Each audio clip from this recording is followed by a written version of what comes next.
Welcome to the Lifelong Learner Podcast. Join us as we explore the joy of continuous discovery and growth. Subscribe now. New podcast episodes. Tune in What now. exactly is statistics? Okay. At its heart, statistics is, well, the science of collecting, organizing, analyzing, interpreting, and presenting data. Simple as that. Almost. Almost. But think of its main purpose. Its overarching goal is giving you the power to make much more informed decisions. It's really about turning raw numbers into insights you can act on. Okay, and this field, it generally splits into two main areas, right? First, there's descriptive statistics. Yes. This seems to be about summarizing and showing the data you already have, like maybe calculating the average age of your customers or charting monthly sales changes. It's about getting a clear picture of what's happened or what's currently going on. Exactly. It helps you quickly grasp patterns, maybe see some trends, whether that's figuring out customer preferences or looking at employee performance. It's really the essential first step before you dive deeper. Right.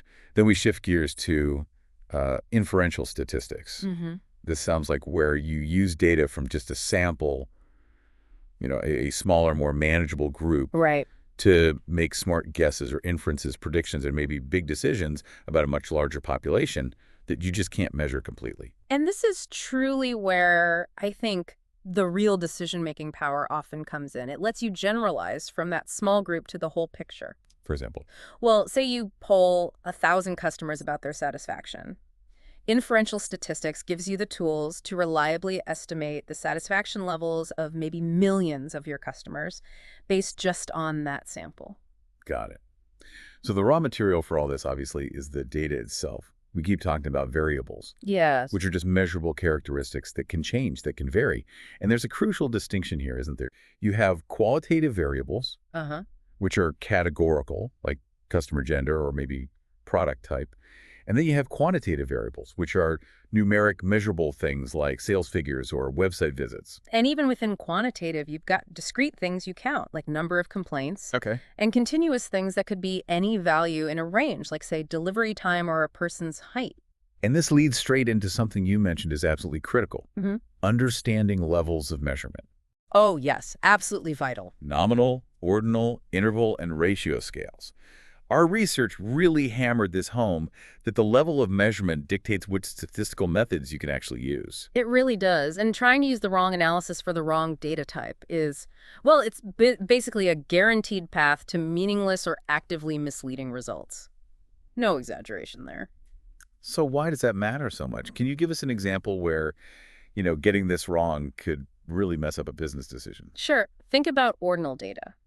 This is data where categories have a definite order, like those customer satisfaction ratings.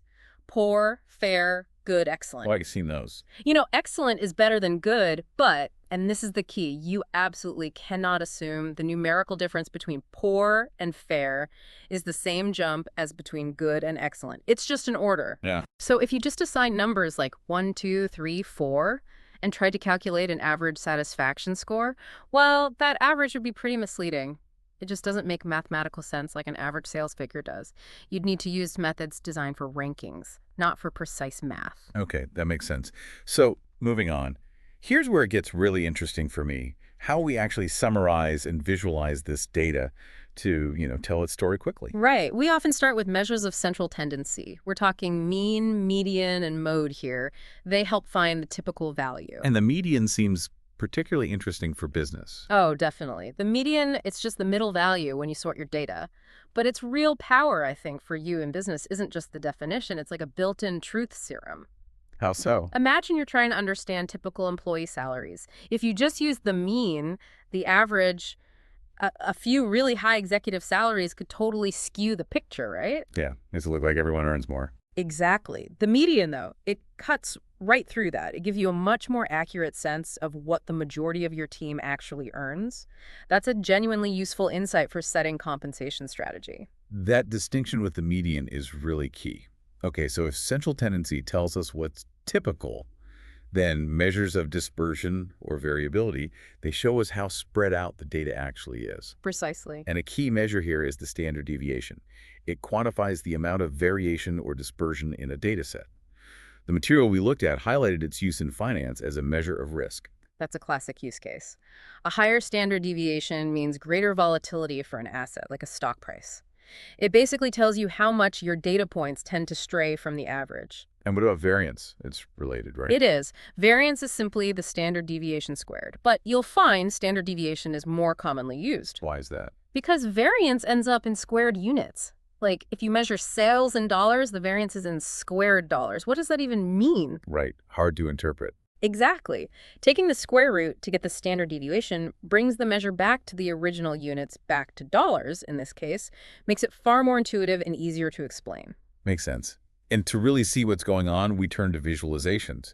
These can transform piles of numbers into patterns we can grasp. Absolutely. We're talking tools like histograms for continuous data, showing frequency and intervals. Where the bars touch, showing that continuity. Right.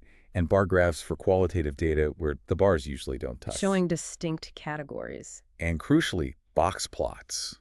I find these incredibly efficient. They give you that quick 5-number summary min, Q1, median Q3, max, showing center, spread, skewness, even outliers, all in one neat picture. They really are like a diagnostic dashboard. These visuals instantly help you understand the shape of your data's distribution. Is it symmetric, maybe like a bell curve where the mean and median are pretty much the same? Or is it skewed? Or is it skewed, where the mean and median are different, telling you there's a longer tail pulling the average one way or the other? This is absolutely vital for understanding, say, sales trends or customer demographics, or maybe spotting performance gaps in your operations. So, okay, we can describe the data we have. But what does this all mean for making predictions? Understanding what might happen next. That sounds like where probability enters the picture. Exactly. Probability at its core is just about putting a number on how likely something is to happen. It's the measure of the likelihood that an event will occur. Right. Scaled between 0 and 1. Precisely. 0 means impossible. 1 means it's absolutely certain.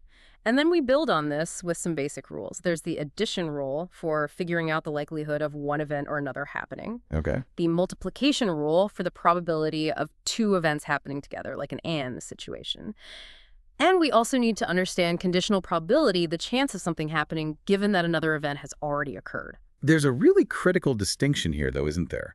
Between independent events and mutually exclusive events. This seems like a place people often get tripped up. It absolutely is a very common point of confusion. Independent events are those where one event happening just doesn't affect the probability of the other one happening.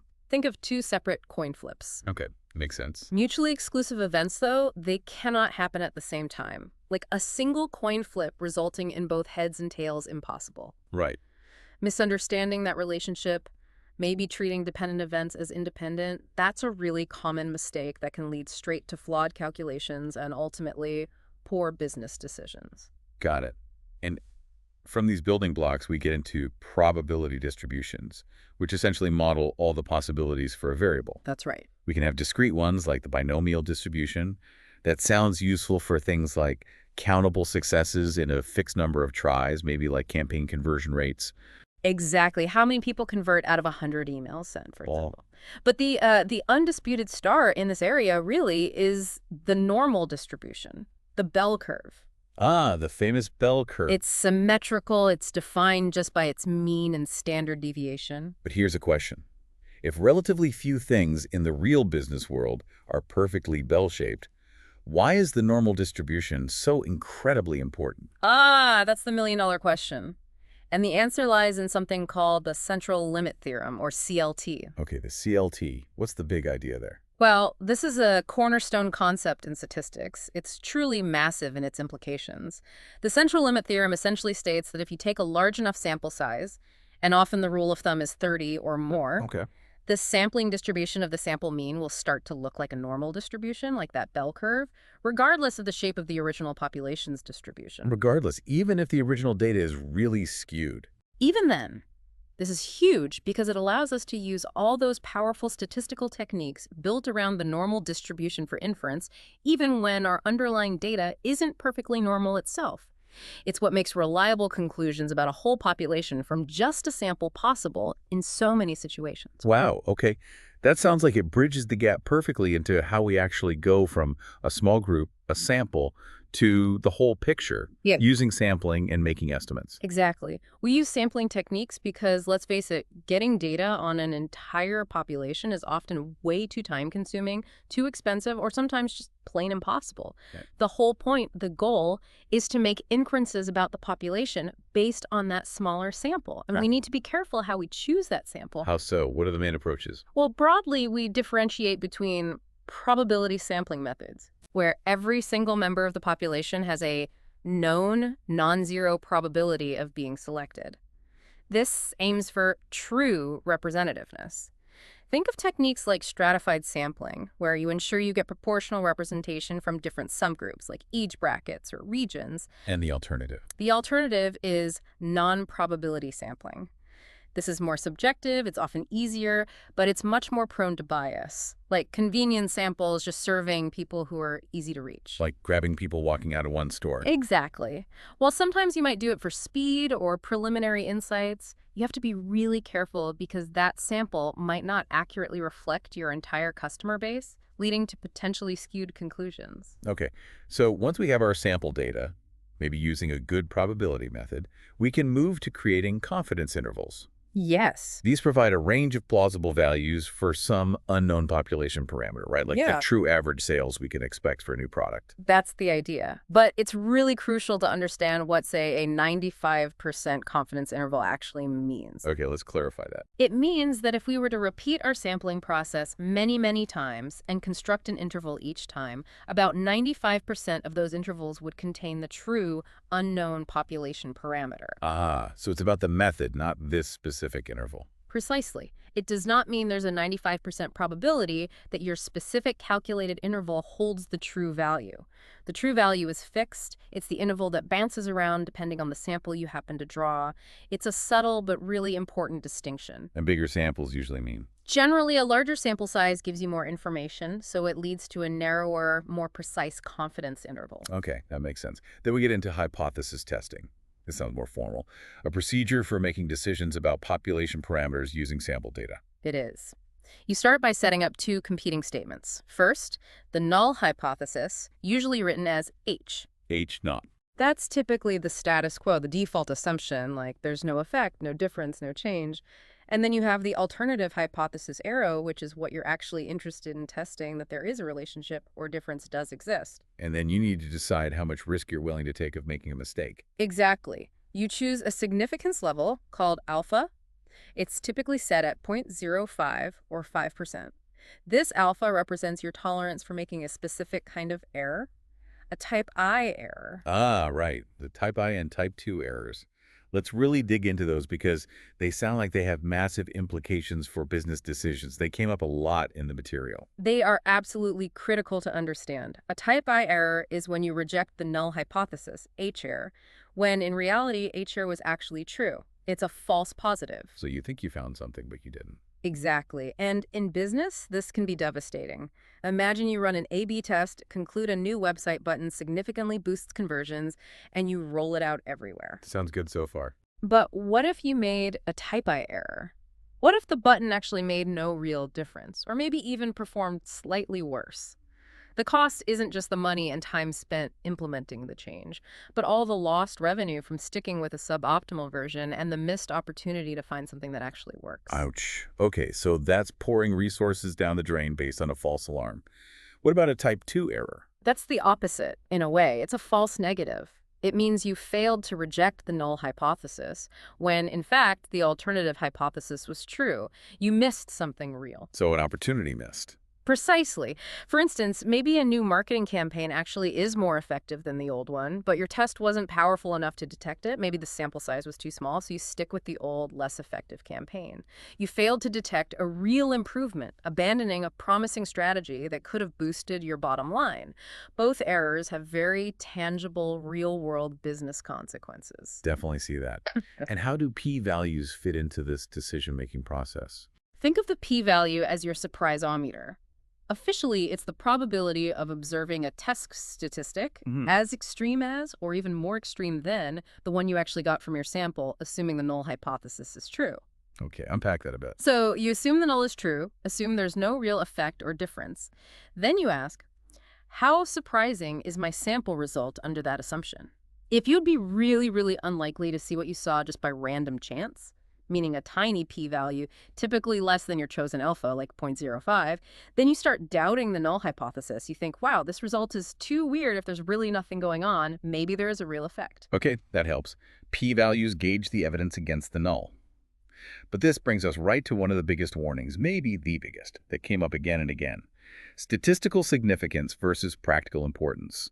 This feels like where data analysis can really lead you astray if you're not careful. Oh, this is absolutely huge. Cannot stress this enough. A result can be statistically significant, meaning the p-value is tiny. It's super unlikely the result happened by random chance, but be completely and utterly meaningless in the real world in practical business terms. How does that happen? Can you give a classic business example where this trips people up? Yeah, absolutely.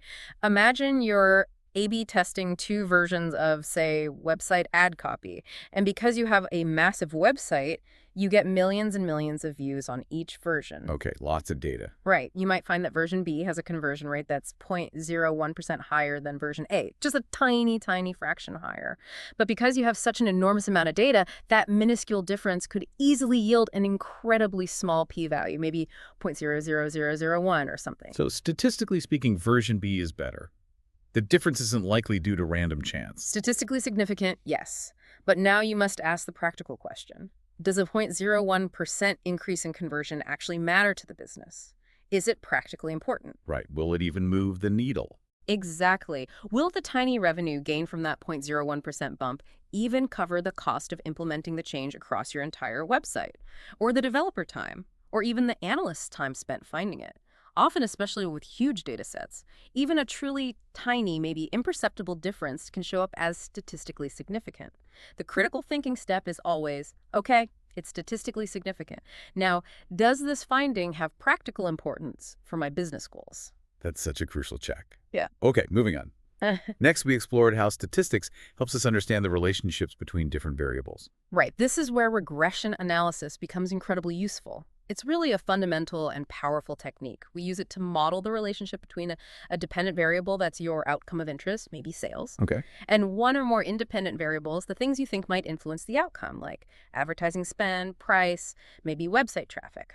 Its purpose is to figure out the structure, strength, and direction of these relationships, and importantly, to help us predict outcomes. Now, the material we reviewed gave a huge warning here, repeated multiple times. What's the absolute classic mistake people make with relationships between variables? It's the mantra you hear everywhere in statistics, and for good reason. Correlation does not imply causation. Yes, heard that one. It's probably the most fundamental and often misunderstood principle. Just because two things tend to move together, they're correlated, doesn't automatically mean one is causing the other. Can you give that classic example? The textbook one is ice cream sales and crime rates. They often both increase during the summer months. They're correlated. But does eating ice cream make people commit crimes? Hopefully not. No. There's a lurking variable, the warm weather, the temperature that influences both. More people are outside buying ice cream, and unfortunately, more opportunities for certain types of crime might also arise. Mistaking that correlation for causation could lead to deeply flawed business strategies. Imagine trying to reduce crime by banning ice cream, or more realistically, investing heavily in something because it's correlated with sales, when it's not actually causing the sales increase. Right, a waste of resources based on a misunderstanding. Right. So if correlation isn't causation, what useful things does regression tell us? Oh, it tells us a lot. It gives us measures like the correlation coefficient itself, which quantifies the strength and direction of a linear relationship on that -1 to +1 scale. Okay. Then there's R squared, the coefficient of determination. That's really useful. It tells you how well your model fits the data. More specifically, it's the proportion of the variation in your outcome variable that's explained by the predictor variables in your model. So how much of the sales change is explained by ad spend and price, for example? Yeah, exactly. And regression also gives you the actual intercept and coefficients. These are the numbers that estimate the baseline value and the impact of each predictor variable. You can even include categorical predictors like different regions or customer types by using dummy variables, which are basically just zeros and ones to represent those different groups within the model. Very useful. And beyond regression, there are other powerful techniques mentioned. Briefly, we saw ANOVA, analysis of variance. Right. ANOVA is great for comparing the means across 3 or more different groups. For example, are the average sales significantly different across 3 different store locations? ANOVA helps you answer that. And chi-square tests. Those are specifically for analyzing categorical data. They help you see if there's a significant association between 2 categorical variables. For instance, is there a relationship between a customer's segment, like new, loyal, lapsed, and their preferred communication channel, email, app, phone? Got it. And finally, time series analysis. Crucial for any data collected sequentially over time. Daily sales, weekly website visits, monthly inventory levels. Time series analysis helps you understand patterns within that data, like overall trend, predictable seasonality, or longer-term cyclicality. And you can use it for forecasting, too. Absolutely. Techniques like moving averages or exponential smoothing are common methods used within time series analysis to forecast future values based on past patterns. Really essential for planning and budgeting. Okay, this has been a great overview of the concepts. Now, let's get practical for a moment. What tools do people actually use for this stuff? And what are the big pitfalls to avoid when doing the analysis? Well, first, a really critical point. Doing complex statistical calculations by hand is, thankfully, a thing of the past for the most part. Software is absolutely necessary. Right. And this actually shifts the focus, doesn't it? It moves away from grinding through formulas, the how, and puts the emphasis squarely on understanding the concepts, choosing the right analysis, and correctly interpreting the results, the why. So what kind of software are we talking about? Well, while powerful specialized tools like R, Python, and STEA are common in data science, we shouldn't underestimate Microsoft Excel. Its analysis tool pack makes it a really foundational and still widely used tool for many kinds of business analysis, especially for descriptive stats and basic modeling. Okay, so regardless of the tool, what's the ultimate skill needed here? What's the most important takeaway? It really comes down to critical thinking. That's the thread weaving through everything. You absolutely must be able to interpret software output in plain business terms. You need to constantly question the data and the assumptions behind the analysis. Recognizing limitations, too. Huge. Recognize the limitations of your data and your methods. Actively work to avoid those common errors we discussed, like mixing up correlation and causation, or practical versus statistical significance. And there's an ethical dimension, too. How so? The material strongly emphasizes the ethical obligations statisticians and analysts have, ensuring data integrity, being transparent about limitations, and crucially, not cherry-picking data or tweaking analyses just to support a client's wishes or a desired outcome if the findings aren't genuinely supported. That ability to deal with imperfect information honestly and critically is, well, it's not just helpful, it's a necessary characteristic for anyone working seriously with data. That's a powerful point. So you've just received a pretty comprehensive overview of applied business statistics, covering a lot of ground, from defining data all the way to advanced modeling. And we really hope this empowers you, the listener, to not just blindly accept numbers when they're presented to you, but to actually start asking the right questions, to evaluate the evidence critically, understand the limitations involved, and ultimately make truly better informed decisions. Absolutely. You know, in a world that's just overflowing with data, with algorithms, with automated analysis popping up everywhere, that ability to discern valid insights from potentially misleading information, well, it seems more crucial than ever. Being able to distinguish statistical significance from real-world practical importance, or telling correlation apart from actual causation. These aren't just academic points anymore. They're core business skills now. Exactly.